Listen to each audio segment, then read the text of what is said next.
দর্শক, আমাদের কাছে এই মুহূর্তে একটি ব্রেকিং নিউজ হাতে এসেছে। আপনাদেরকে জানিয়ে রাখি যে সেনাবাহিনীর যে শীর্ষ যে পদগুলো রয়েছে সেই পদগুলোতে এখন বিশেষ চমক রয়েছে এবং বড় ধরনের একটি রদবদল দেখা যাচ্ছে। সেই তালিকাটি এখন আমার কাছে এসেছে।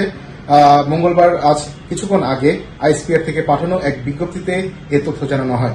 আপনাদেরকে এই বিজ্ঞপ্তিটির সম্পর্কে আমি একটু জানাতে চাই।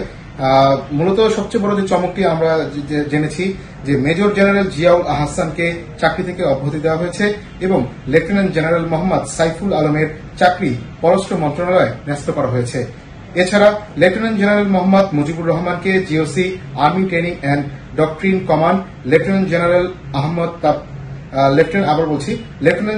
আহমদ তাবরেজ শামস চৌধুরীকে সেনাবাহিনীর quarter master general, lieutenant general Mizanur Rahman শামীমকে সেনাবাহিনীর chief of general staff, lieutenant general Mohammad Shahinur হককে কমান্ড্যান্ট এনডিসি এবং মেজর জেনারেল আসম রিদওয়ানুর রহমানকে এনটিএমসির মহাপরিচালক হিসাবে নিয়োগ দেওয়া হয়েছে।